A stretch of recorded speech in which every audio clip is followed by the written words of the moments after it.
Hey, Mom. Hi. Eve's at the door. Oh, sorry, she's over there at the door.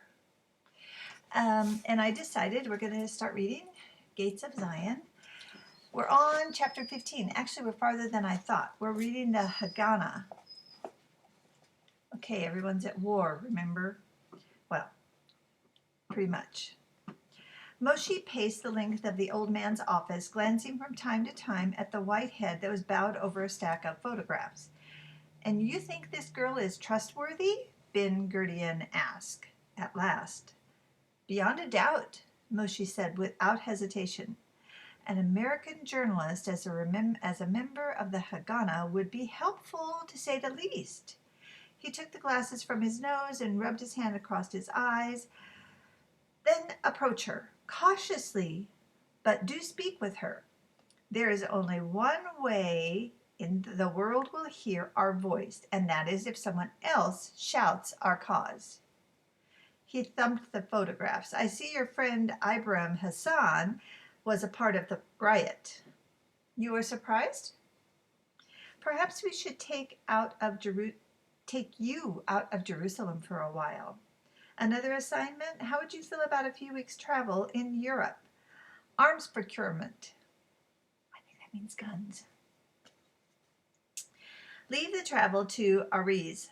I am Palestinian. Even more, I am from the dust of Jerusalem. I can deal with Hassan." "What about the woman, Miss Wayne? Have you considered her safety?" The old man leaned back in his chair and he eyed Moshe knowingly. "I have thought of nothing else for days." Moshe sat heavily in the chair opposite him. "You feel strongly about her, then?" Moshe nodded. "Unfortunately, I am certain to lose her if I do not tell her of my involvement." He stared miserably at the map of the Palestine hanging behind the old man. "She has become committed to the cause, you see, and she suddenly holds Moshe Sakar, the one she knows, in contempt." "Well, then, she would find a way to stay even without you, wouldn't she? Of course you could lose her, as she could lose you, and we have each lost someone in this bitter struggle. But that is a chance you must take. She is not yet sure what has changed her heart. She doesn't know what has awakened, but I see it in her eyes, and she has become one of us. Then you must let her be what God has made her. You must accept the risk or destroy what you feel in your heart for her. Listen to an old man, my young friend. There is always risk in love. No?" "I have not spoken to her of love," Moshe said, looking down at his shoes, then back at the unrelenting gaze of David Ben Gurion. "Ha!" the old man exclaimed. "And you are worried that she will think you lack commitment, eh?" He said sarcastically. "Perhaps she is right." "I had not thought of it like that." Moshe scratched his head and stood. "Perhaps you're right." "Perhaps," the old man waved his hand. "As for these other matters which seem less important than the heart," he passed his hand over the pile of papers that cluttered his desk, "they are in God's hands. I know that God promised all of Palestine to the children of Israel. I do not know what borders he set. I believe that they were wider than the ones once proposed. If God will keep his promise in his own time, our business as poor humans who live in a difficult age is to save as much as we can of the remnant of Israel. But that means that for now, Moshe, we must smuggle in different cargo than we have in the past. We will not last a week without defense to hold our ground." His gaze seriously at Moshe began to pace once more. "Sit down, will you?" He sounded irritated. Moshe resumed his seat and stared at a smaller map of Israel to the right of Ben Gurion. "You are reading my mind, maybe. What about Jerusalem?" Moshe shyly grinned. "Well, I've spent the week speaking with the area commanders. We have a short supply of weapons and ammunition hidden in the new city. The old city seems hopeless. Hopeless, he said again. That very word Shimeon used. So, what is the situation? Well, we have 10 men inside the walls, yeshiva students, determined but untrained. There are only 14 rifles, antiques from the First World War, hidden in a cellar wall, with enough ammunition for possibly 3 rounds each, if the boys even know how to fire the guns. And the civilians? Well, apparently the motif has made it impossible for them to pass into the new city. There are 250 ultra Orthodox outside the walls, and they depend on this agency for their food. But there's no possible way we can deliver anything to them. Moshe frowned. Are you suggesting that we begin by evacuating the old city? They are like lambs in the midst of lions. In the end times, the lambs will lay down with the lions. And even then, I want to be a lion, I think. I am grateful for your opinion. What is to be done? The old man glared at him. Strategically, the old city is a waste of time. We will have difficulty holding on to Jerusalem as a whole, but spiritually, it is in the center of our being. Even those who do not believe in God recognize the value of the old city. Yes, it has changed little over the centuries, and now that the synagogues and ghettos of Europe have been wiped off the face of the earth, what else do we have but Jerusalem? Then I say we must make lions somehow of the lambs behind the walls. Do what you can do.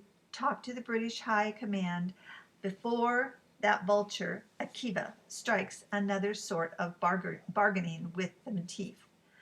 If on humanitarian grounds I can get permission to convey food to the old city Jews, you think you could smuggle the necessities of survival?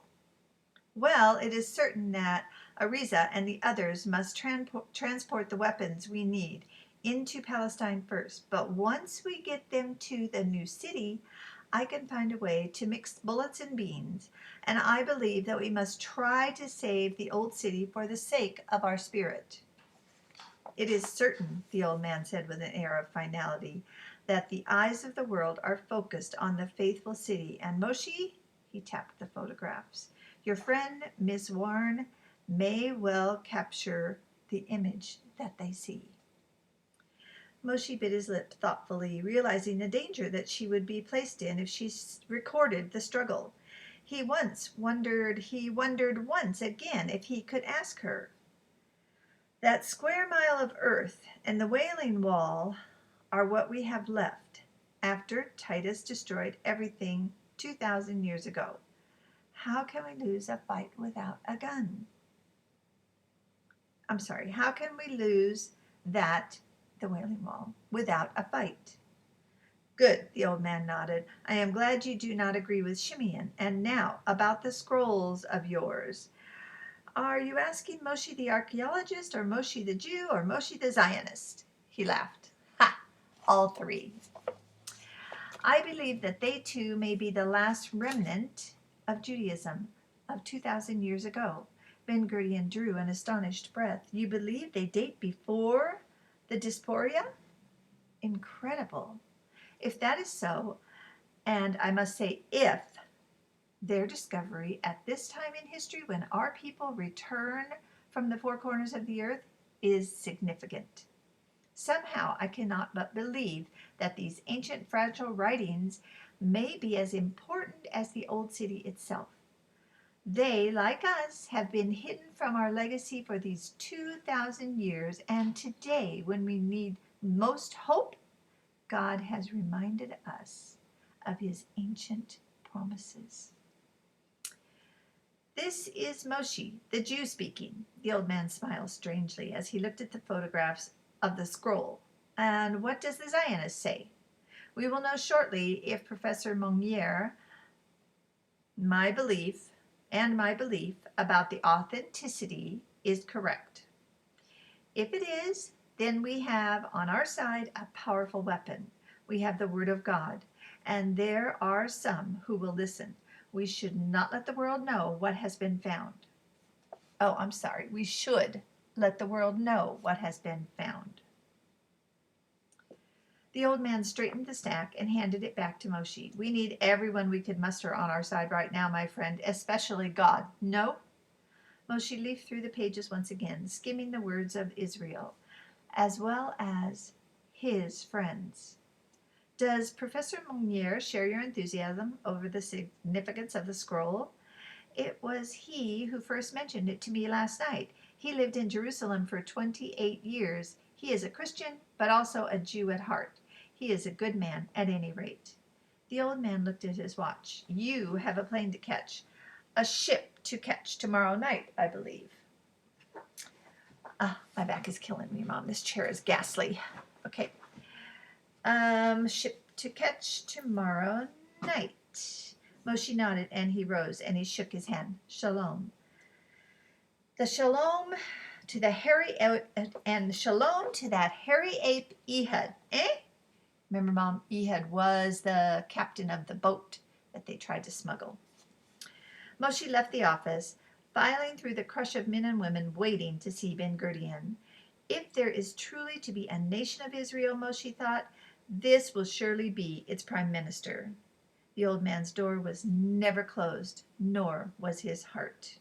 For the first time in days, Moshe felt lighthearted. He was at least clear as to the course of action he would take with Ellie.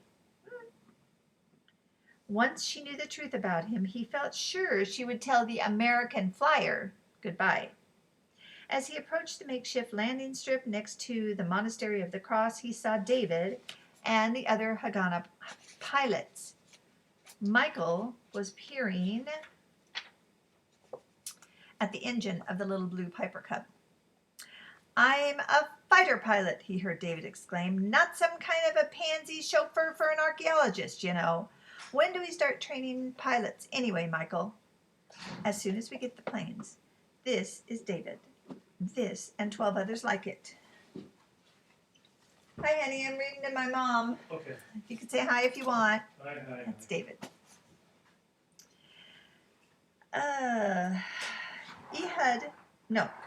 Elias brought 20 of these things for scrap, and we pieced these together.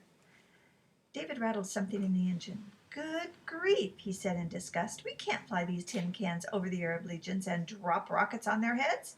Somebody might get mad and shoot us down. Be patient, Michael clanged against the engine with a wrench. Patient? Isn't that somebody in a hospital? He nudged Michael hard, causing him to raise up and bang his head. Watch it, will you? Did you get it? Patient? Ha! You think I'm dumb or something? Meyer, holy cow! David rubbed his hand on his balding head, leaving a streak of grease. David pulled out a handkerchief and rubbed the spot. Yeah, I think you're dumb. Look what you're doing. We could be eating crab down at Fisherman's Wharf in Frisco right now. Instead, you're in Jerusalem trying to hide your bald spot with engine grease from one of the 12 existing planes at the Jewish Air Force, right? I didn't say these were the only existing planes. I said they were the only ones that can fly. Well, right. Don't tell me you're not dumb, Mike. Dumb Jew. Yeah? Well, you're here too. You're a dumb half-Jew. Quarter. My grandfather is the one who got me into this, remember? Moshe laughed right out loud and thought of the last Abbott and Costello film he had seen by the Arab-owned Rex Theater the week before it had been blown up by the Jewish terrorist organization. Then he laughed again at the absurdity of life. You are right, he said, as David and Michael looked at him. We should all go to Frisco and have crab. Okay, so we're going to stop there, Mom, at Frisco and crab. Let's see. 14, right. So I'm trying to do under 15 minutes because that works best. So I'll read later and find out what they did, if they went to Frisco for crab or if they got the arms they went over to get, and find out if Ellie ever shows up or not. you know, both the boys seem to like Ellie. I love you, Mom. Okay, I will send you another video soon. So in the meantime, you get to enjoy this one.